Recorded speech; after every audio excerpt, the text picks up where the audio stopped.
اعوذ باللہ من الشیطان الرجیم بسم اللہ الرحمن الرحیم قال اللہ تعالی القارعة ما القارعة وما أدراك ما القارعة يوم يكون الناس كالفراش المبثوث وتكون الجبال كالعهن المنفوش فأما من ثقلت موازينه فهو في عيشة راضية وأما من خفت موازينه فأمه هاوية وما أدراك ما هي نار حامية۔ عزیز طلبہ، کل آپ نے سورہ تکاثر کا ترجمہ پڑھا۔ آج انشاءاللہ سورۃ القاریہ پڑھیں گے۔ اللہ تبارک تعالیٰ اس سورت کے اندر ارشاد فرماتا ہے القاریہ مل قاریہ۔ القاریہ کیا چیز ہے؟ القاریہ یہ مشتق ہے قرع سے۔ قرع کہتے ہیں قرع الباب، یعنی دروازہ کھٹکھٹایا۔ القاریہ یہ قیامت کے ناموں میں سے یہ بھی ایک نام ہے، القاریہ۔ جس طریقے سے اس کے قیامت کے بہت سارے نام ہیں، مثال کے طور پہ جیسے الحاقہ بھی ہے، الصاخہ بھی ہے، التامہ، الغاشیہ، الساعہ، الواقعہ وغیرہ، یہ سب قیامت کے ناموں میں سے ہیں۔ اور انہی ناموں میں سے ایک نام قیامت کا کیا ہے؟ القاریہ، جس کے معنی ہوتے ہیں کھڑکھڑانا، کھٹکھٹانا۔ کہتے ہیں کھڑکھڑانے والی۔ مل قاریہ کیا ہے؟ کھڑکھڑانے والی۔ القاریہ کو کھڑکھڑانا کیوں کہتے ہیں؟ یعنی قیامت جب آئے گی تو دنیا کی تمام چیزیں تہس نہس ہو جائیں گی، آواز اور اس طریقے سے جتنی بھی دنیا کی چیزیں ہیں سب درہم برہم ہو جائیں گی۔ اور آپ کو پتہ ہے سور بھی پھونکا جائے گا، جس کے بعد کون سی کیفیت ہوگی وہ آپ نے پڑھا۔ تو اسی طریقے سے اس کو کھڑکھڑانا کہا ہے، یعنی جب کوئی چیز کھڑکھڑاتی ہے تو انسان کے کانوں سے ٹکراتی ہے تو انسان پاگل ہو جاتا ہے، پریشان ہو جاتا ہے، اور خوف اور ہراس اس کے دل میں پیدا ہو جاتا ہے۔ اسی طریقے سے اس کو القاریہ کہا گیا، قیامت کو القاریہ۔ یہ جب قیامت کا وقت آئے گا تو ہر انسان عجیب و غریب اس کے کانوں میں آواز آئے گی، ساری دنیا تہس نہس اور برباد ہو جائے گی۔ اسی لیے اس کا ایک نام القاریہ بھی ہے۔ فرمایا القاریہ مل قاریہ، کھڑکھڑانے والی کیا ہے؟ کھڑکھڑانے والی۔ وما ادراک ما القاریہ، اور اے نبی پاک آپ کو کیا معلوم، آپ کیا جانتے ہو ما القاریہ کی کھڑکھڑانے والی کیا ہے؟ یعنی اس کو 3 بار کہا گیا، چونکہ قیامت کوئی آسان لفظ نہیں ہے، کوئی آسان چیز نہیں ہے۔ قیامت کی ہولناکی، اس کا منظر جب انسان سوچتا ہے تو وہ سوچتے ہی رہ جاتا ہے۔ اگر واقعی حقیقت میں قیامت کی ہولناکی، اس کے منظر کو سوچ لے تو انسان پاگل ہو جائے۔ تو فرمایا کہ اے نبی پاک آپ کو پتہ ہے کہ القاریہ کیا ہے، قیامت کیا ہے؟ اب اللہ تبارک تعالیٰ اس کے بعد اس کی ترجمانی کر رہا ہے اور خود اس کے بارے میں بتا رہا ہے، تشریح کر رہا ہے۔ یوم یکون الناس کالفراش المبثوث۔ فراش، فراش کہتے ہیں، فراش کا معنی ہوتا ہے مچھر۔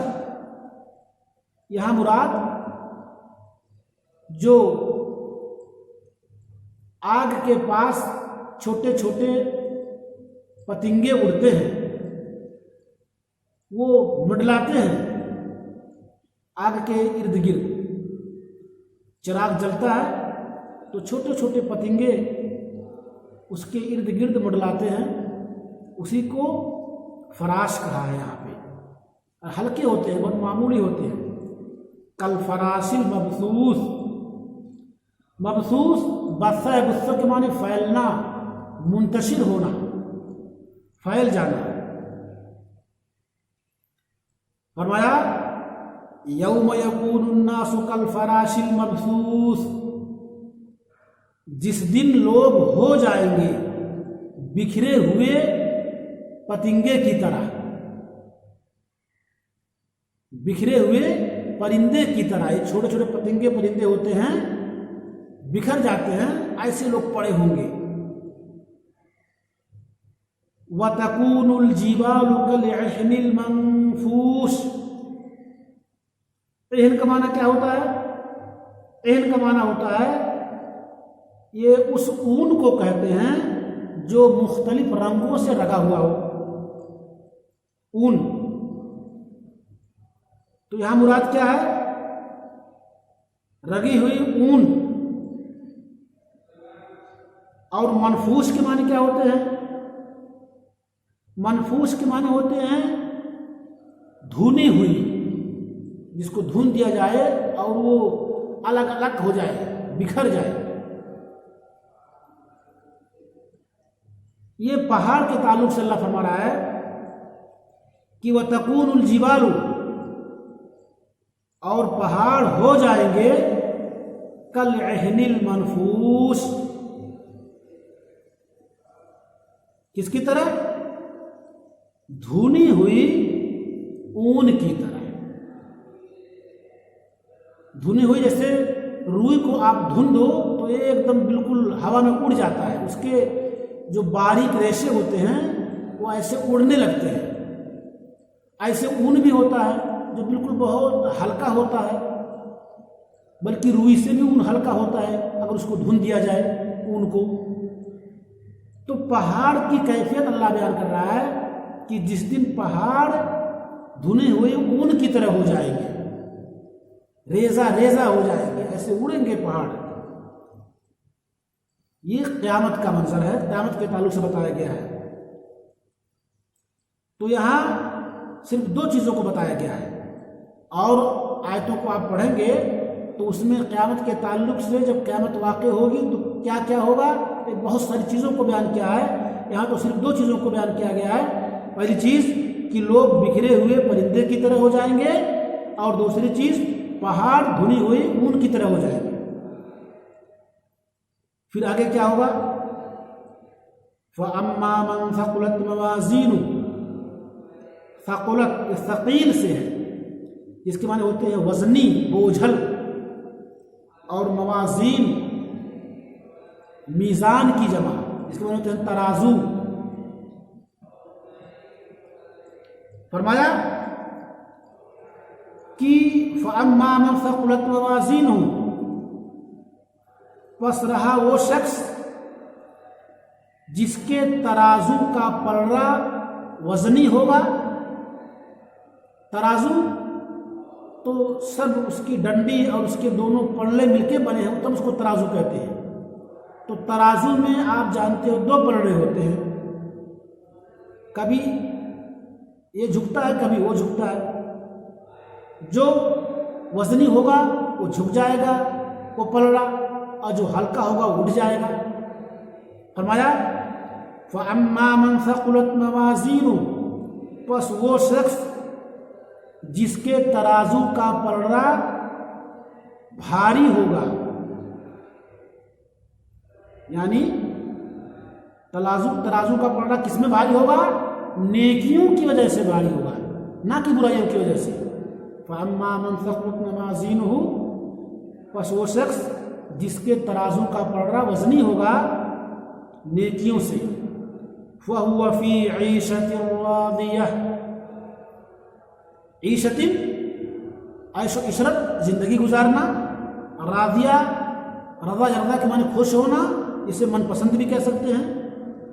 فَهُوَ فِي عِيشَةٍ رَاضِيَةٍ، پس وہ من پسند، دل پسند عیش و عشرت میں ہوگا، راحت اور آرام میں ہوگا۔ بلکہ یوں کہہ لیجئے فَهُوَ فِي عِيشَةٍ رَاضِيَةٍ، پس وہ من پسند زندگی گزارے گا، پس وہ من پسند زندگی گزارے گا، یعنی اس کی زندگی میں عیش و عشرت ہی، آرام ہی، راحت ہی ہوگا۔ وَأَمَّا مَنْ خَفَّتْ مَوَازِينُهُ، خفا خفیف سے، جس کے معنی ہوتے ہیں ہلکا، اور وہ شخص جس کے ترازو کا پلڑا ہلکا ہوگا، یعنی نیکیاں اس میں اتنی کم ہوں گی کہ وہ ہلکی ہوں گی، اور وہ ترازو کا پلڑا جو ہے اوپر اٹھ جائے گا۔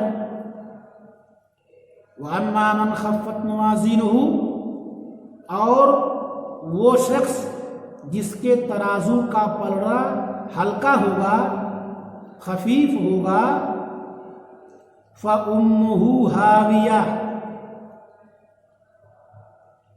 پس اس کا ٹھکانہ جہنم ہوگا۔ ٹھکانہ کا ترجمہ کہاں سے کر رہا ہوں؟ فَأُمُّهُ، کے معنی کیا ہوتے ہیں آپ جانتے ہو عربی میں؟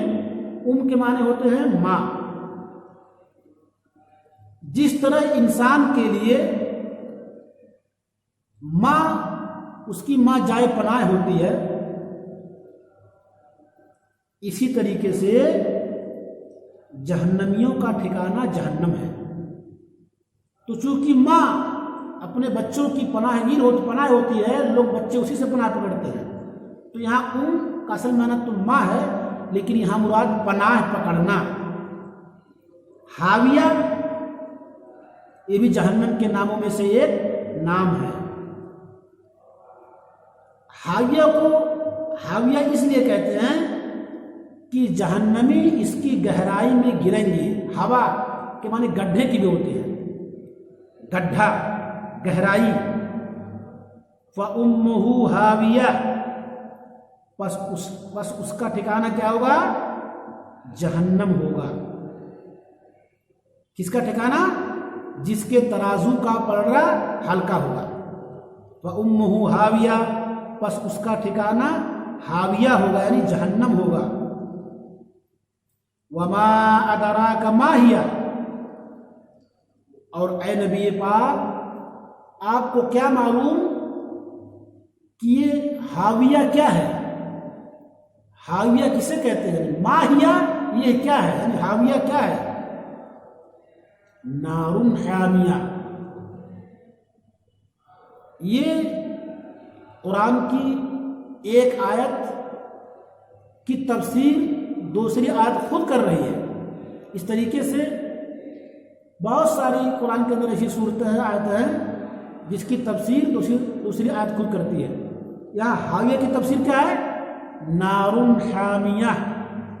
نار کے معنی آپ جانتے ہو، آگ، مراد جہنم، اور حامیہ، ہما یحمی، گرم کے معنی میں ہوتے ہیں۔ وہ گرم آگ ہے، یعنی وہ کھولتی ہوئی جہنم ہے۔ نار حامیہ، وہ کھولتی ہوئی جہنم ہے، یعنی گرم آگ ہے۔ اس اعتبار سے اللہ تبارک تعالیٰ نے اس چھوٹی سی صورت میں فرمایا القاریۃ ما القاریہ، کھڑکھڑانے والی کیا ہے؟ کھڑکھڑانے والی۔ وما ادراک ما القاریہ، اور آپ کو کیا معلوم کہ کھڑکھڑانے والی چیز کیا ہے؟ یوم یکون الناس کالفراش المبثوث، جس دن لوگ بکھرے ہوئے پتنگے کی طرح ہو جائیں گے۔ وتکون الجبال کالعہن المنفوش، اور پہاڑ دھنے ہوئے اون کی طرح ہو جائیں گے۔ فَأَمَّا مَنْ ثَقُلَتْ مَوَازِينُهُ، پر جس شخص کے ترازو کا پلڑا وزنی ہوگا، فَهُوَ فِي عِيشَةٍ رَاضِيَةٍ، پس وہ من پسند زندگی گزارے گا۔ وَأَمَّا مَنْ خَفَّتْ مَوَازِينُهُ، اور جس شخص کے ترازو کا پلڑا ہلکا ہوگا، فَأُمُّهُ هَاوِيَةٌ، پس اس کا ٹھکانہ حاویہ ہوگا۔ وَمَا أَدْرَاكَ مَا هِيَ، اور اے نبی پاک آپ کو کیا معلوم کہ وہ حاویہ کیا ہے؟ نار حامیہ، کھولتی ہوئی آگ ہے، یعنی جہنم ہے۔ اسی کے ساتھ آج کا یہ سبق ختم ہو رہا ہے۔ وصلی اللہ علی نبینا محمد وعلی آلہ وصحبہ اجمعین۔ والسلام علیکم ورحمۃ اللہ وبرکاتہ۔